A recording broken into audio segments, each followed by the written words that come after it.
Hello, good afternoon dear students. विज्ञान के आज दूसरे लेक्चर में कल से आगे मैं शुरू करा रहा हूं टॉपिक को। कल मैंने भोजन एवं मानव स्वास्थ्य जो बायोलॉजिकल चैप्टर शुरू किया था, उस चैप्टर के अंतर्गत संतुलित आहार, असंतुलित आहार, कुपोषण, इनके बारे में बताया। आज मैं यहां से कुपोषण से आगे, कुपोषण के बाद में आगे वहां से शुरू करना चाह रहा हूं। तो उसमें मुख्य रूप से जहां से शुरुआत होगी वो खनिज कुपोषण से ही होगी, क्योंकि कुपोषण एक वो कंडीशन होती है जिसमें हमारे आहार के अंतर्गत लंबे समय तक किसी भी पोषक तत्व की यदि कमी हो जाती है तो हम कुपोषण के शिकार हो जाते हैं। फॉर एग्जाम्पल, यदि आहार के अंतर्गत प्रोटीन की कमी लंबे समय तक होती है तो प्रोटीन की कमी से जो होने वाला जो रोग होगा वो प्रोटीन कुपोषण कहलाएगा। लंबे समय तक यदि आहार में खनिज की कमी हो जाती है तो खनिज कुपोषण कहलाता है। विटामिन की कमी आ जाती है तो विटामिन कुपोषण कहलाता है। ठीक उसी में वहां से आगे खनिज कुपोषण के बारे में, मानव शरीर के अंतर्गत विभिन्न प्रकार के पोषक तत्वों की, विभिन्न प्रकार के खनिज तत्वों की आवश्यकता होती है। उन खनिज तत्वों में sodium, potassium, calcium, phosphorus, iron और आयोडीन की आवश्यकता होती है, जिनके मुख्य स्रोत, प्राप्ति के मुख्य स्रोत, इनसे शरीर पर होने वाले दुष्प्रभाव क्या होंगे, उनमें हम देखेंगे कि माना एग्जाम्पल, उदाहरण के तौर पे मानव शरीर के लिए आवश्यकता के लिए पहला जो खनिज प्रमुख खनिजों में लिया है, जैसे सोडियम लिया जा रहा है। सोडियम इसकी प्राप्ति हेतु दूध, हरी सब्जियां, मांस, यकृत आदि है। यदि शरीर के अंतर्गत सोडियम पोषक तत्व की कमी आती है तो उसका हमारे मानव शरीर की जो मांसपेशियां होती है, मांसपेशियों में संकोचन आना शुरू हो जाता है। यानी कि जो शरीर की जो मांसपेशियां होती है उनमें एक तरीके से सिकुड़न आना शुरू हो जाता है, और शरीर के जो एक इलेक्ट्रिक वेग होता है, शरीर का तंत्रिकीय आवेग जो होता है, नर्वस सिस्टम जो होता है, उसकी जकड़न पैदा होना शुरू हो जाता है सोडियम की कमी के कारण। दूसरा जो तत्व है वो है पोटेशियम। पोटेशियम भी एक ऐसा प्रमुख खनिज होता है जिसके माध्यम से इसकी जो प्राप्ति की जाती है पोटेशियम की, वो विभिन्न प्रकार के खाद्य सामग्रियों के माध्यम से की जाती है, और इसका भी प्रभाव मानव शरीर के ऊपर, मानव की मांसपेशी संकुचन और तंत्रिकीय आवेग नियंत्रण का कार्य करते हैं। तीसरा है इसी में पोटेशियम के बाद में कैल्शियम। कैल्शियम एक ऐसा तत्व है जो अपने आप में अकेले कार्य नहीं करता शरीर के अंतर्गत, और ये कैल्शियम जो होता है ये विटामिन डी के साथ मिलकर के मानव की जो अस्थियां होती हैं, अस्थियों को मजबूत बनाने का कार्य करता है। इसके बाद में आता है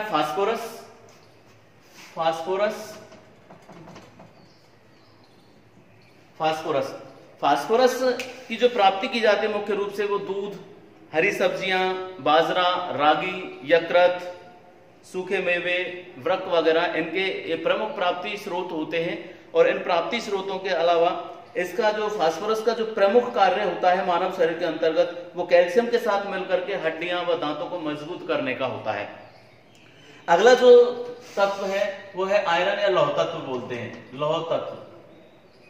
लौह तत्व की जो प्राप्ति होती है ये हरी पत्तेदार सब्जियां, अर्थात आयरन की पूर्ति मानव शरीर के लिए अत्यंत आवश्यक होती है। हमारा जो ब्लड होता है, ब्लड के अंतर्गत आरबीसी सेल यानी लाल रक्त कणिकाएं होती है, उनमें उनको इंक्लूड करने का या बढ़ाने का कार्य करता है, और बढ़ाने के साथ साथ मानव शरीर के अंतर्गत शरीर में रुधिर में हीमोग्लोबिन का निर्माण करने का कार्य करता है। लौह तत्वों की जो पूर्ति होती है वो यकृत है, हरी पत्तेदार सब्जियां हैं, दही है, गुड़ है, बाजरा है, इनके माध्यम से इसकी पूर्ति की जा सकती है। इनके अलावा अगला जो खनिज पोषक तत्व प्रमुख खनिजों में आता है वो है आयोडीन। आयोडीन का जो प्रमुख स्रोत होता है, आयोडीन की जो प्राप्ति की जाती है, इसका प्रमुख स्रोत प्राप्ति स्थल का जो होता है वो ज्यादातर समुद्री आहार के माध्यम से भी हम प्राप्त कर सकते हैं। समुद्री फल सब्जियां, उसके अलावा जैसे समुद्र से प्राप्त होने वाले जीवों में से मछलियां वगैरह हैं, उनके अलावा विभिन्न प्रकार का जैसे अत्यधिक मात्रा में नमक का सेवन है तो काला नमक है, जामुन है, इनके माध्यम से इसकी पूर्ति की जाती है आयोडीन की। और आयोडीन का कार्य होता है हमारे शरीर के अंतर्गत थायरॉक्सिन हार्मोन का निर्माण करना। आयोडीन इसका कार्य होता है थायरॉक्सिन हार्मोन का निर्माण करना, थायरॉक्सिन हार्मोन का निर्माण करना। ये जितने भी पोषक तत्व हैं, इन सभी पोषक तत्व का हमारे शरीर के लिए अत्यंत होना बहुत जरूरी होता है, शरीर में पाया जाना बहुत जरूरी होता है। इनकी पूर्ति रेगुलाइजेशन में या नियमन के लिए शरीर के लिए आवश्यक होती है। इनके अलावा यहां से ये जो टॉपिक है, तो अब संतुलित आहार क्या है, असंतुलित आहार क्या है, विटामिन कुपोषण क्या होता है, प्रोटीन कुपोषण क्या होता है, इनके बाद में अगला जो मानव शरीर के लिए जो सबसे आवश्यक पोषक पदार्थों के अंतर्गत जो काम में लिए जाने वाला जो तत्व होता है वो है जल। और जल एकमात्र प्रकृति का एक ऐसा पदार्थ है जो प्रकृति पर तीनों अवस्थाओं में पाया जाता है, पाया जाने वाला एकमात्र ऐसा पदार्थ जो प्रकृति पर तीनों अवस्थाओं में पाया जाता है। अर्थात मेरा कहने का मतलब है कि पदार्थ के रूप में जल को हम ठोस अवस्था में भी देखते हैं, द्रव अवस्था में भी देखते हैं और गैस अवस्था में भी देखते हैं।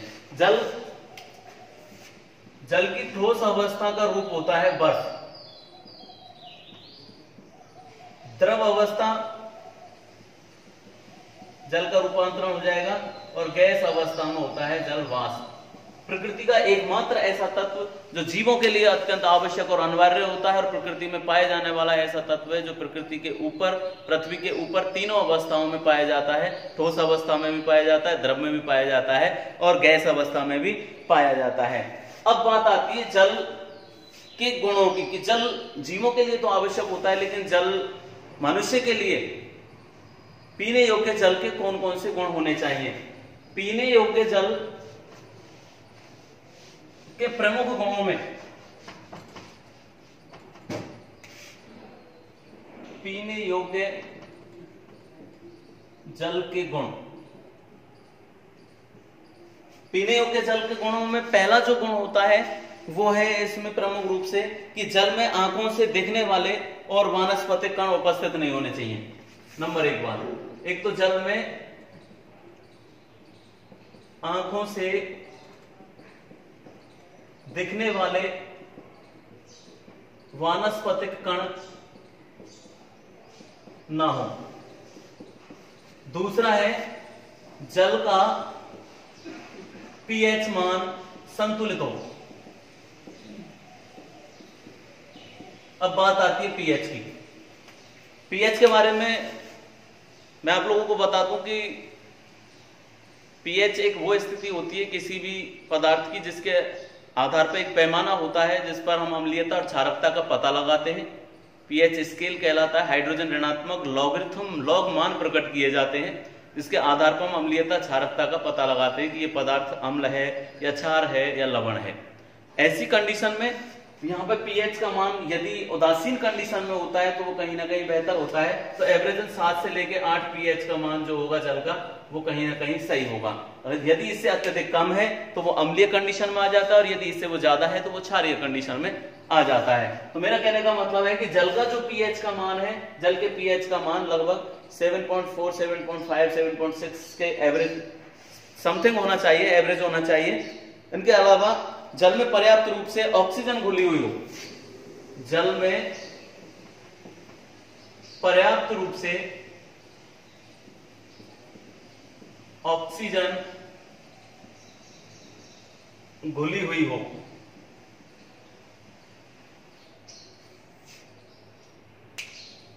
पीने योग्य जल।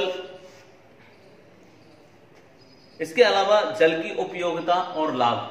तो जल का उपयोग मानव शरीर के लिए, मानव के पीने के लिए एक सेवन का रूपांतरण होता है और उसके अलावा मनुष्य के विभिन्न प्रकार की दैनिक क्रियाओं के लिए भी जल आवश्यक स्रोत होता है। फॉर एग्जांपल जैसे भोजन के दौरान पीने के लिए काम में लिया जाता है, भोजन बनाने के लिए, बर्तन साफ करने के लिए, कपड़े धोने के लिए, नहाने धोने से लेकर के बहुत सारे कार्य जल से किए जाते हैं। दूसरा, हमारा कृषिगत क्षेत्र में जल का एक बहुत बड़ी मात्रा में उपयोग होता है, जिसका हम लोग उपयोग करते हैं कृषिगत कार्य के अंतर्गत। और उसके अलावा समस्त जल द्वारा शरीर की समस्त उपापचयी क्रियाएं जो होती है शरीर के अंतर्गत, उन सभी उपापचयी क्रियाओं को करने का कार्य भी जल का होता है।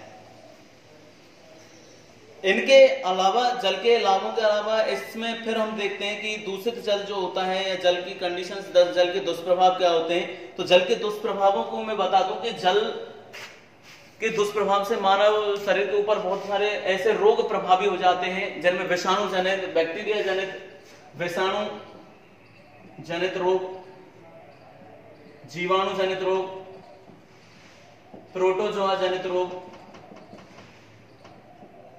विभिन्न प्रकार के रोग दूषित जल के माध्यम से देखने को मिलते हैं। इन सभी में विषाणु जनित और जीवाणु जनित, प्रोटोजोआ जनित, भारत के अंतर्गत सन 2000 से पहले एक महामारी फैली, जिसको नारूवाला रोग कहा गया। नारूवाला रोग, नारूवाला जो रोग फैला, नारूवाला, इस रोग का रोग कृमि था ड्रैगनकुलस मेडिनेंसिस। ड्रैगनकुलस मेडिनेंसिस नारूवाला रोग। इस रोग पर एक विशेष अभियान चलाने के बाद में भारत सरकार ने इस पर नियंत्रण पाया और सन 2000 के बाद में इस रोग से, नारूवाला रोग से कोई भी ग्रसित व्यक्ति भारत के अंतर्गत नहीं पाया गया। इनके अलावा मानव शरीर के तो जल एक ऐसा पदार्थ, ऐसा स्रोत होता है जो बिल्कुल शुद्धावस्था में हो तो वो मानव शरीर के लिए लाभदायक होता है। दूषित जल के सेवन से प्रोटोजोआ जनित भी रोग हो सकते हैं, विषाणु जनित भी रोग हो सकता है, जीवाणु जनित रोग भी हो सकता है, कृमि जनित रोग भी हो सकता है। तो जल मानव शरीर पर बहुत प्रतिकूल प्रभाव पड़ता है और प्रत्यक्ष प्रभाव पड़ता है जल का। इसके बाद में शरीर के ऊपर अगला जो टॉपिक जो शुरू होता है वो है मोटापे को लेकर के। और शरीर पर मोटापा इसको ओबेसिटी,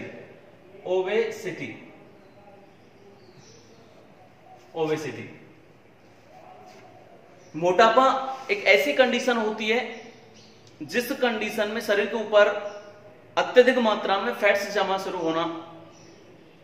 शुरू कर देता है, जो मानव शरीर पर एक प्रतिकूल प्रभाव पड़ता है, प्रतिकूल प्रभाव डालता है और मानव शरीर के ऊपर उससे शरीर में विभिन्न प्रकार के रोग उत्पन्न होने लग जाते हैं। यानी कि मोटापा एक ऐसी कंडीशन है जब शरीर के ऊपर सामान्य मात्रा से अधिक फैट्स जमा शुरू होना लग जाता है, तो ऐसी कंडीशन में शरीर पर विभिन्न प्रकार के रोग हावी हो जाते हैं। और उन रोगों में मुख्य रूप से जैसे हृदय से, हार्ट अटैक से संबंधित बीमारियां हैं, कैंसर जन्य रोग हैं, श्वास का फूलना है, श्वसन से संबंधित बीमारियां होना शुरू हो जाता है। तो ये ओबेसिटी या मोटापे का कारण होता है। मोटापा जिसका एक आंकिक जो सूचनात्मक जो रूपांतरण होता है उसको हम बीएमआई के माध्यम से मापते हैं। बीएमआई यानी कि बीएमआई बॉडी मास इंडेक्स। और मोटापे से पूर्व जो बॉडी मास इंडेक्स है, नॉर्मल जो मोटापे से इंडेक्स होता है उसकी एक जो मात्रा होती है, नियमित मात्रा होती है, वो 25 किलोग्राम यानी 25 किलोग्राम प्रति मीटर स्क्वायर होती है। ये मोटापे से पूर्व की स्थिति होती है। और यदि 25 से ऊपर यानी 30 किलोग्राम प्रति मीटर स्क्वायर पर अगर ये पहुंच जाती है तो ये मोटापे के बाद की स्थिति होती है, जो शरीर के लिए हानिकारक होती है। तो मोटापा, शरीर पर वसा या फैट्स का अत्यधिक जमना, मोटापा जब शुरू हो जाता है तो शरीर में हृदय संबंधित बीमारियां, heart attack, cancer, blood pressure, diabetes, ये बीमारियां देखने को मिलती हैं। बॉडी मास इंडेक्स, इनके बाद में मोटापे पर नियंत्रण पाए जाने के लिए शरीर पर अत्यधिक व्यायाम की आवश्यकता होती है। अत्यधिक फैट्स या वसा युक्त भोज्य पदार्थों का सेवन कम मात्रा में किया जाए, जंक फूड का सेवन ना किया जाए, तो ऐसी कंडीशन में हम लोग मोटापे से बच सकते हैं। इसके बाद में जो अगला जो टॉपिक है वो है रक्तचाप यानी कि ब्लड प्रेशर। और ब्लड प्रेशर के लिए जो सबसे जो सर्वाधिक जो उत्तरदायी कारक है वो फैट्स का ही है। रक्तचाप का सन 1733 में स्टीफन हेल्स एक वैज्ञानिक थे। स्टीफन हेल्स ने 1733 में सर्वप्रथम रक्तचाप को मापा, लेकिन इसका परिभाषात्मक जो रूप दिया वो लगभग 250 वर्ष के बाद में 1983 में वैज्ञानिक कापलन ने इसको परिभाषित किया। मानव शरीर का एक जो सामान्य व्यक्ति का जो रक्तचाप होता है वो 120/80 पारे का mm मान होता है।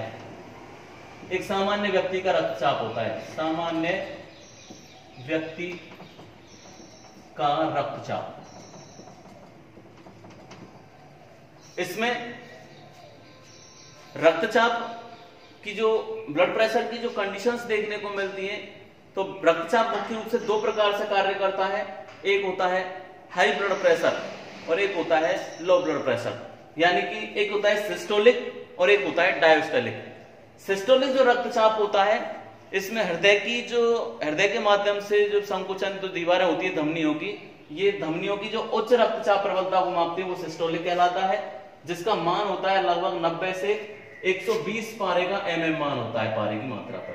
लेकिन डायस्टोलिक जो रक्तचाप मापन होता है वो पारे की मात्रा पर लगभग 60 से 80 mm का मान प्रदर्शित करता है। इसका जो मापन किया जाता है रक्तचाप मापी का, अर्थात रक्तचाप मापी, रक्त का ब्लड प्रेशर मापने का जो यंत्र होता है उसको रक्तचाप मापी या स्फाइग्नोमेनोमीटर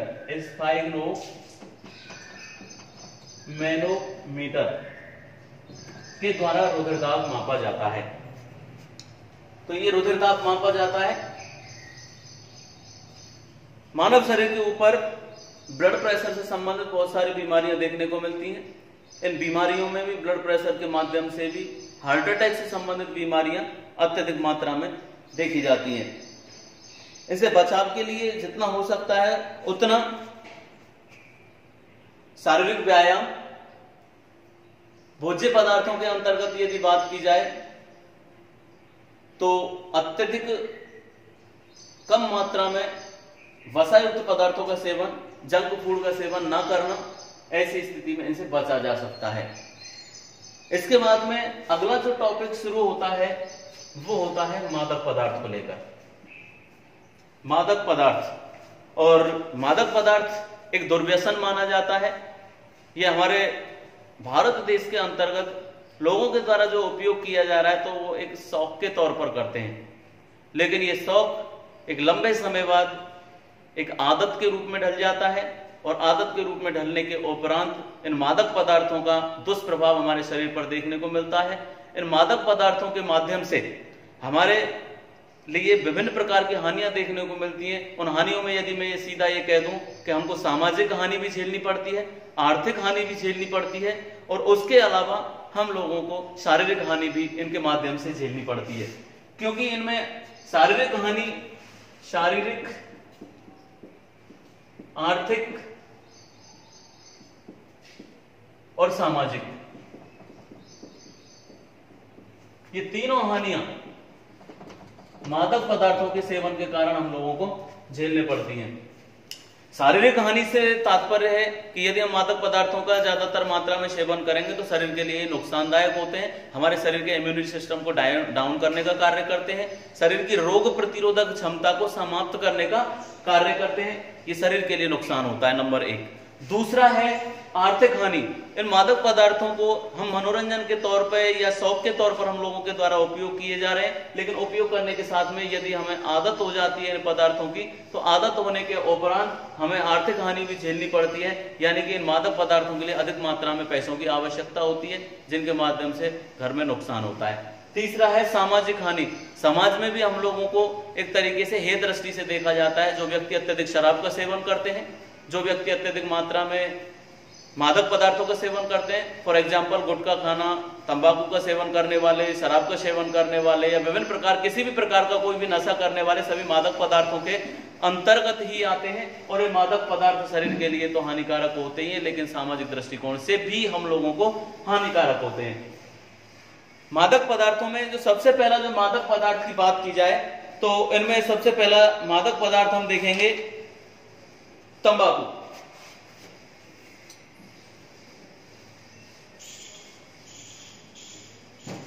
तंबाकू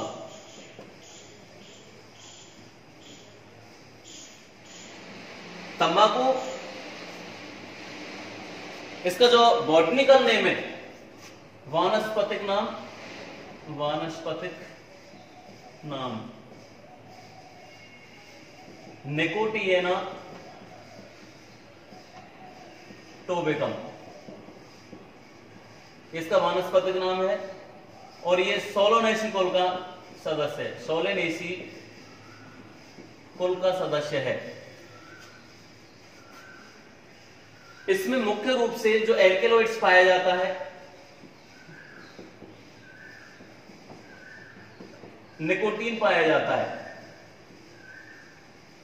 निकोटीन पाया जाता है। और तंबाकू की पत्तियों में लगभग 1 से 8% निकोटीन पाया जाता है, जो मानव शरीर के लिए अत्यंत हानिकारक होता है। निकोटीन नामक पदार्थ पाए जाने इस एल्केलॉइड्स के माध्यम से, और इससे जो होने वाली जो हानियां हैं, वो तंबाकू का यदि हम लोग निरंतर रूप से उपयोग करते हैं तो इससे हमारे फेफड़े प्रभावी होते हैं, मुख भी प्रभावी होता है, जीभ और गले ये भी प्रभावी, इन पर भी दुष्प्रभाव देखने को मिलता है। उसके अलावा तंबाकू का अत्यधिक यदि उपयोग किया जाए तो निकोटीन धमनियों की दीवारों को मोटा कर देता है, जिससे मानव शरीर के रुधिर की जो गति प्रक्रिया होती है वो तेज हो जाती है, यानी ब्लड प्रेशर हाई हो जाता है, श्वसन दर, हृदय स्पंदन की प्रक्रिया बढ़ जाती है। और खास करके गर्भवती महिलाएं जो तंबाकू वगैरह का सेवन करती हैं, उनके भ्रूण के जो विकास की, विकसित होने की जो प्रक्रिया होती है वो समाप्त हो जाती है।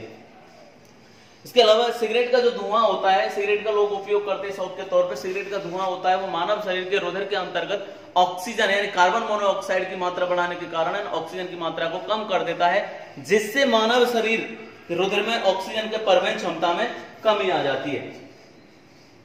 इनमें रुधिर के, इनके अलावा ये तंबाकू है। तंबाकू के बाद में अगला जो मादक पदार्थ आता है, उस मादक पदार्थ की यदि मैं बात करूं तो अगला मादक पदार्थ है मदिरा।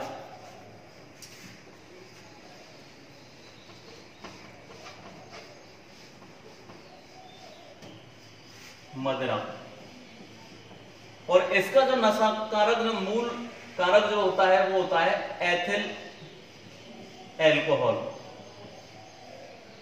इसका मूल नशा कारक पदार्थ होता है एथिल एल्कोहल, C2H5OH, ये इसका रासायनिक अणुसूत्र होता है, एथिल एल्कोहल। मदिरा यानी कि शराब का अत्यधिक सेवन मानव शरीर के लिए सर्वाधिक हानिकारक होता है। इसके अधिक सेवन से सामाजिक दृष्टिकोण से हम लोगों को बहुत सारी हानियां झेलनी पड़ती है, क्योंकि शराब का अत्यधिक सेवन मानव के जो संतुलन की जो प्रक्रिया होती है उसको धीरे धीरे समाप्त करने का कार्य करता है। और शराब का सेवन करने के बाद में ये लीवर पर जाने के बाद में जब हमारा यकृत इसको अब्जॉर्ब करता है तो लीवर को सबसे अधिक प्रभावी करने का ये कार्य करता है एथिल एल्कोहल के कारण। तो मदिरा के सेवन से जो मूल रूप से जो दुष्प्रभाव होता है वो यकृत ज्यादा प्रभावी होता है, और ये यकृत जो होता है वो एथिल एल्कोहल को एसिटाल्डिहाइड में बदल देता है। यकृत एथिल एल्कोहल को, यानी एथिल एल्कोहल को एसिटाल्डिहाइड में बदल देता है। एथिल एल्कोहल को एसिटाल्डिहाइड में बदलने का यह कार्य कर देता है, और बदलने के उपरांत इससे मानव का प्रभाव एक तरीके से सामान्य से एक नियंत्रण, सामान्य शारीरिक जो नियंत्रण होता है अत्यधिक शराब के सेवन से वो कमजोर हो जाता है। अत्यधिक अल्कोहल के प्रभाव से तंत्रिका तंत्र भी प्रभावित होता है। अत्यधिक अल्कोहल के प्रभाव से, शराब के सेवन से वसीय यकृत रोग हो जाता है।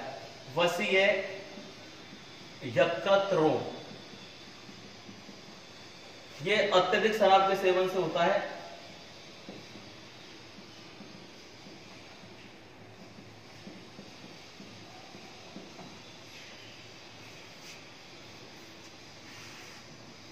अत्यधिक शराब के सेवन से ये रोग देखने को मिलते हैं। तो मेरा कहने का मतलब यह है कि शराब का यदि निरंतर प्रयोग किया जाए तो निरंतर प्रयोग के माध्यम से मानव के लिए शारीरिक, सामाजिक और आर्थिक हानि झेलनी पड़ती है।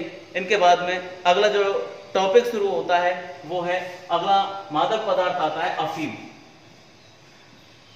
अफीम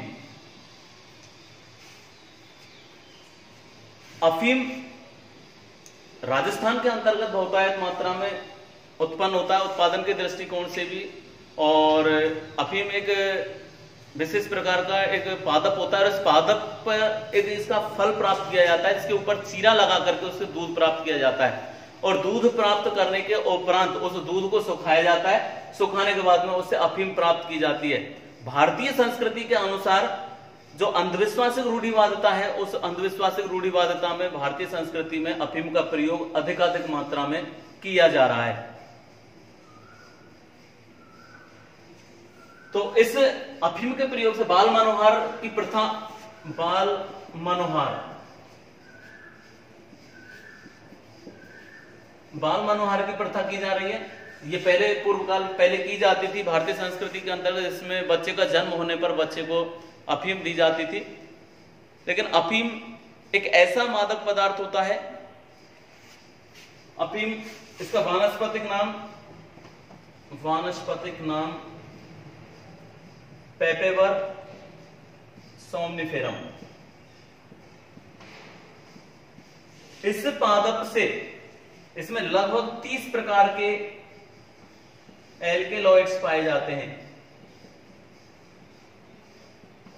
जिनमें मार्फिन, कोडीन, पैथेडीन,